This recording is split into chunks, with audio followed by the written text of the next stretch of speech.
අම්මේ මම යනවා. පුතා මොකද්ද කියලා කියන්නේ? අර ස්ටෝප්පේ බලෙන් läගගෙන ඉන්න එකෙන් ඔක්කොම ආපස්සට හරවනවා. තුවක්කුවක් අරගෙන අපේ ගෙදරට ආපු දවස් වෙනකම්.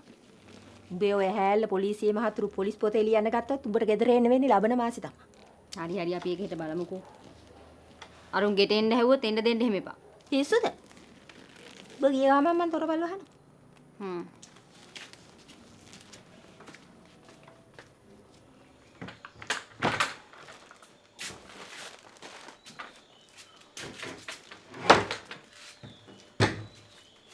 කොහෙද යන්නේ?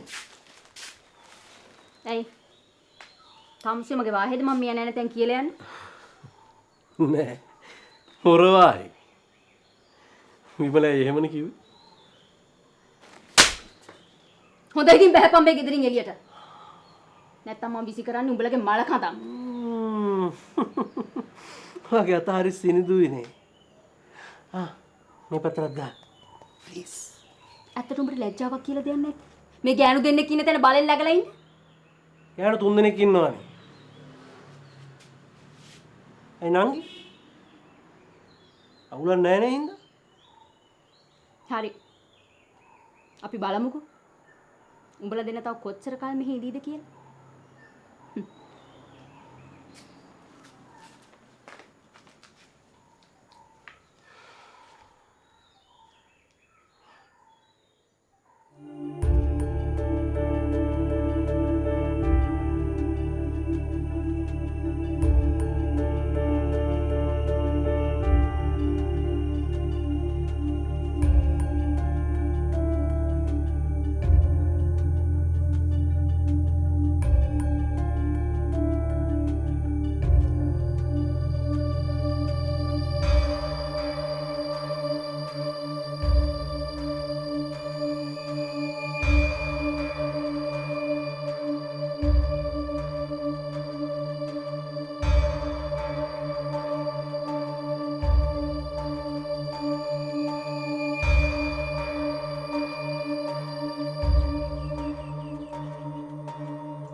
යකෙක් කණ්ඩ බඩගින්නක් ආවා.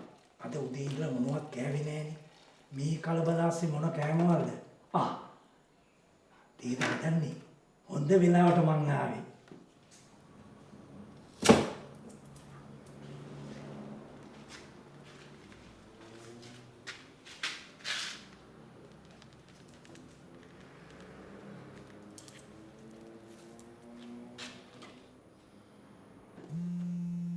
කොහෙද යන්න හදන්නේ? ගුණපාල අංකල් සීනි දාගන්න. මං ටක් ගාලා එන්න.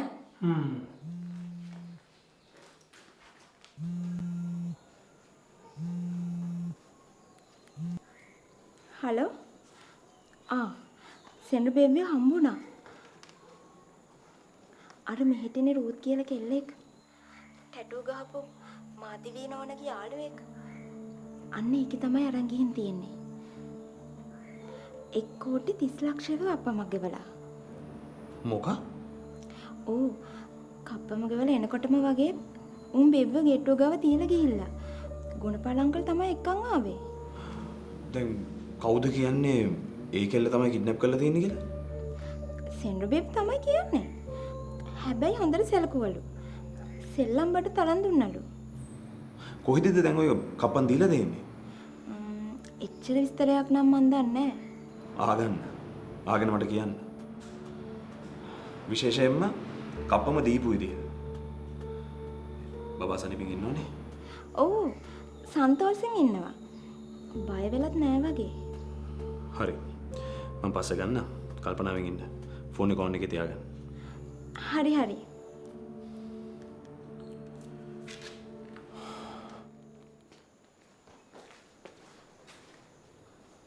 තාත්තනේ. තාත්තගෙන් කෝල් එකක් නම් හරියට කොල්ලගෙන් කෝල් එකක් වගේ ඈතට දුවගෙන ආවේ. නෑ ඉතින් කෝල් එකක් ආවම එහෙම යවෙනවනේ. අපිට නම් යවෙන්නේ නෑ එහෙම. ගුණපාල අංකල් තේ බිව්වද? තේ බොන්න තේ හදන්න දෙපේ. ඇයි මං කිව්වේ සීනි දාගන්න කියලා? මගේ රාජකාරි වලට කවුරුත් ඇඟිලි ගහනවට මං කැමති නෑ වගේ. අනුන්ගේ රස්සාවලටත් ඇඟිලි ගහන්න මං කැමති නෑ. ඒ හින්දා බල්ලගේ වැඩේ බල්ලම කරන එක තමයි හොඳ.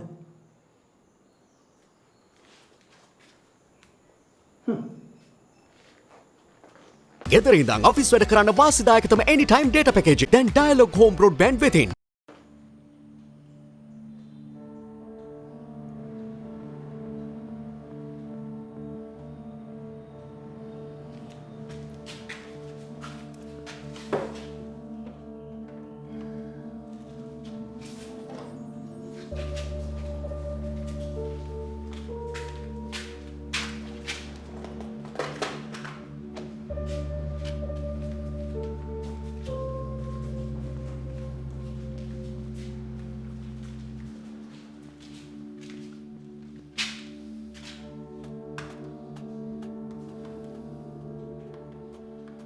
මුලින්ම මේ දේවල් පොලිසියට කිව්වා නම් තමුන්ට මේ තරම් ප්‍රශ්න වලට මුහුණ දෙන්න වෙන්නේ නැහනේ.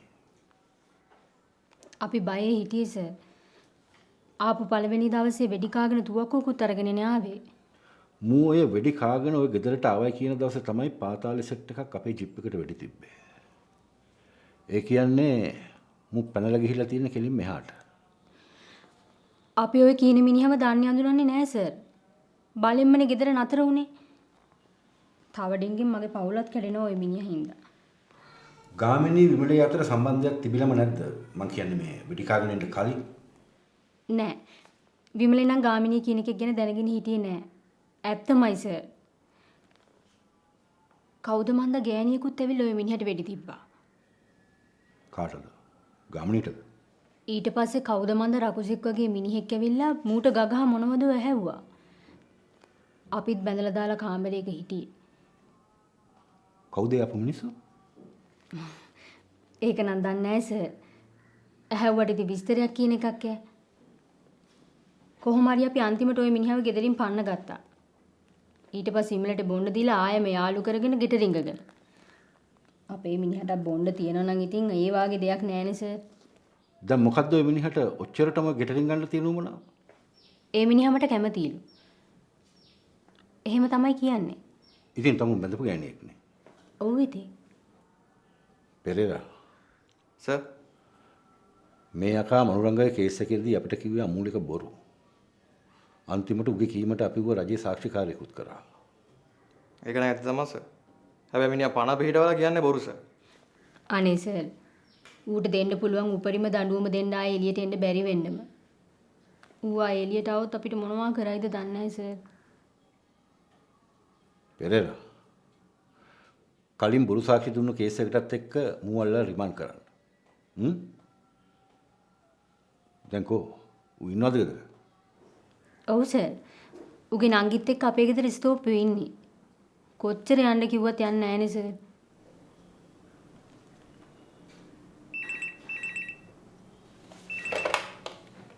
වාසිස ඉන්ස්පෙක්ටර් මම ටිරාන් ගුණසේකර.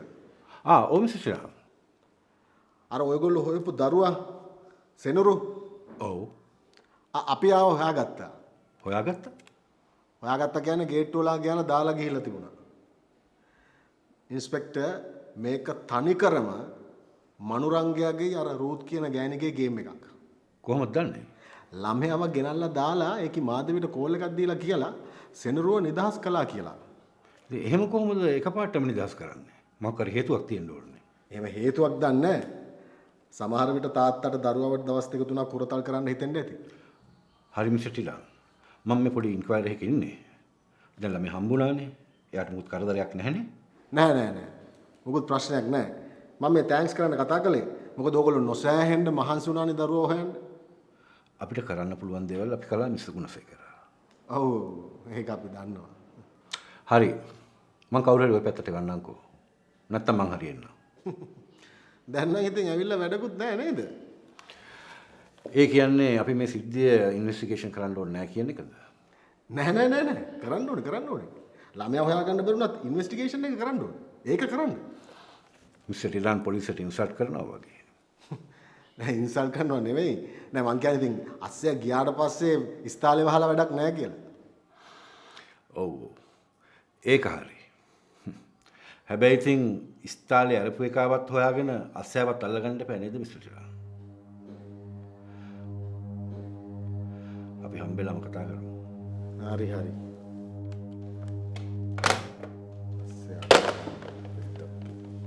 අයියෝ එහෙම කතා කරුවේ? එහෙම කතා කරන්නේ? එහෙම නැතු කොහොමද මුන්ට කතා කරන්නේ? මං ඔය කතා කරා හොඳ වැඩි. යකෝ මම මේ 17 දුවලා පොලි කාර්යයන්ට වැදලා සල්ලි හොයාගෙන කප්පන් ගෙවලා සෙන්ටරෝ බේරගත්තට පස්සේ මුන් එනවා ඉන්වෙස්ටිගේෂන් කරන්න. දැන් අයියෝ කප්පම් කතාව නොකියුවේ? ඒක කොහොමද කියන්නේ? පොලිසිය දන්නේ නැහැනේ අපි කප්පන් දුන්නයි කියලා. අනික කප්පන් ඉල්ලනවා වගේම කප්පන් දෙන එකත් වැරදි. දැන් ඕක කිව්වොත් මුන් ඒක පස්සේ පන්නන්න ගනි. දන්නවනේ මුන්ගේ හැටි. මනුසත්කාර මෙහෙයුම පූර්ණදායකත්වය ඩයලොග්. ඔය උයන පිහන අස්පස් කරන වැඩ තමයි මහත්තයෝ මං කරන්නේ. ඒ කියන්නේ තමුසේ තමයි ඔස්කගේ කුක්. නෑ.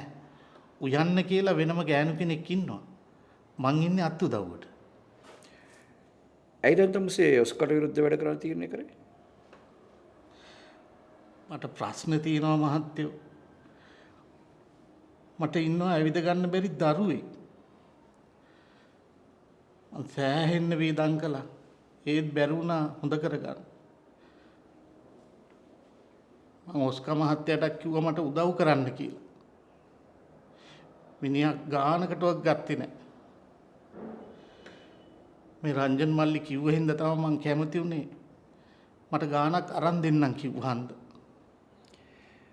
තමුසේ මොනවද ඔස්කා ගැන දන්නේ? එහෙමටම කියලා මොකුත් දන්නේ නැහැ. මිනිහා නයිට් ක්ලබ් එකක් කරනවා. තව ඔය නීති විරෝධී ව්‍යාපාරත් කරනවා කියලා තමයි කියන්නේ. හැබැයි හරියටම දන්නේ නැහැ. හැබැයි මට හොයාගන්න පුළුවන්. මොනවද මේ නීති විරෝධී ව්‍යාපාර? අයිස් කියලා තමයි කියන්නේ. ඒත් ඉතින් අපිට ඒ ගැන කවුරුත් කියන්නේ නැහැ. කියනද කොහොමද තමුසේ හොයාගන්නේ? කලින් ඉතින් ඕවා ගැන උනන්දුවක් තිබුණේ නැහනේ. තමුසේ අපිට ඔත්තු දෙනවා කියලා ඔස්කා දැනගත්තොත් තමුසේට මොකද්ද වෙන්නේ? මරයි ඉතින් වෙන මොනවා කරන්නද? තමුසේ බැලන්ට බය නැහැ. නෑ ඉතින්. දරුවව ඇවිද්දව ගන්න මට ගෙදෙට්ට සල්ලි ටිකක් දී ගන්න පුළුවන් නම් මම මැරුණත් කමක් නෑ. දැන් ළමයි වයස කීයද? 13යි. ස්නායු ආබාධයක් කියලා තමයි කියන්නේ. කීයක් යනවද සනප? කීයක් යනවද සනීප කරන්න? ලක්ෂ 30ක් විතර යනවා කියලා තමයි කියන්නේ. මම ලක්ෂ 5ක් විතර හොයාගෙන තියෙන්නේ. ඒත් ඉතින් තව ලක්ෂ 25ක්වත් ඕනේ. හරි. තමුසේ අපිට උදව් කරනවාකෝ. අපිත් බලන්න තවස මොකක් කරු උදව්වක් කරන්න. අනේ පින් සිද්ධ වෙනවා මහත්තයෝ. මම මහත්තයා වෙනුවෙන් ඕනම දෙයක් කරනවා. මම මැරෙන්න උනත් ලෑස්ති මහත්තයෝ මගේ දරුවා වෙනුවෙන්.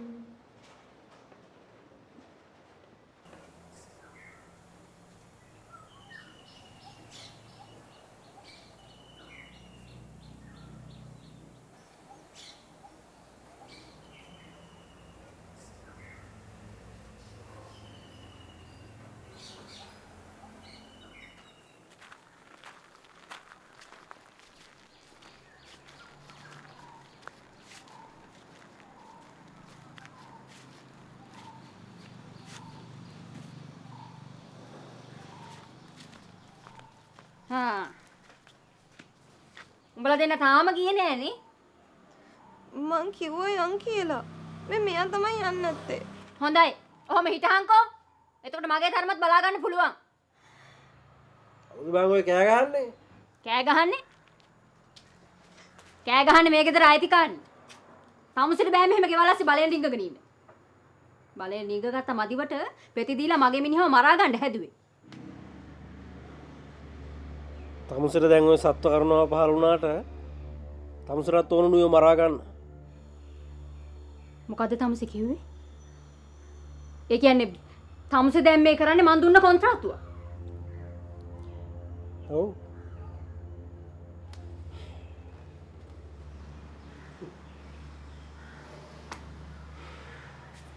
මං එහෙම කිව්වොත් ඕන එකේ පිළිගන්නවා. ගේ ඇස්සේ මිනිහෙක් දාගෙන ඊට පස්සුගේ නංගිවත් දාගෙන තුන් දෙනත් එක්ක එකතු වෙලා පෙති දීලා මිනිහා මරාගත්තා කියලා කිව්වොත් කවුද විශ්වාස කරන්නේ නැත්තේ? ඕන එකේ පිළිගන්නවා. තමුසෙ මහත් තිරිසනෙක් කොයි? මට හරි ලැජ්ජයි තමුසෙව දවස් දෙක තුනකට හරි ආශ්‍රය කරපු එකට. දවස් දෙක තුනක් නෙවෙයි. අවුරුදු ගානක් ආශ්‍රය කරන්න පුළුවන්. ප්ලෑන් A වැරදුනාම ප්ලෑන් B ආවා වගේ මං ගාව ප්ලෑන් C එකකුත් තියෙනවා. අනික මතක තියාගන්න.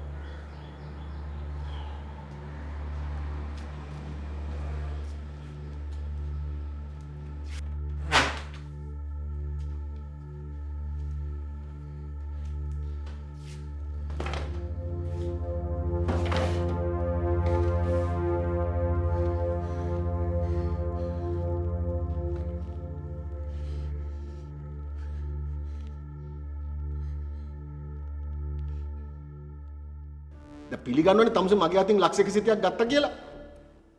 දැන් ඒක ඔය කටින්ම මාධවීටත් කියනවා. හරිද? මේ ගෑණි දැන් පිළිගන්නවා මේ ලක්ෂ 130ක් ගත්තා කියලා. ඔයාම අහගන්නකෝ. මේකද මේ ගාමිණී ගලුත් ගෙදර? කොහෙද මිනිහා? හරියන පුළුවන් දෙයක් කරහන්කෝ. මේ මතක තියාගන්නේ කාපු කතේ පාරන්න පුරුදු වෙන්න එපා.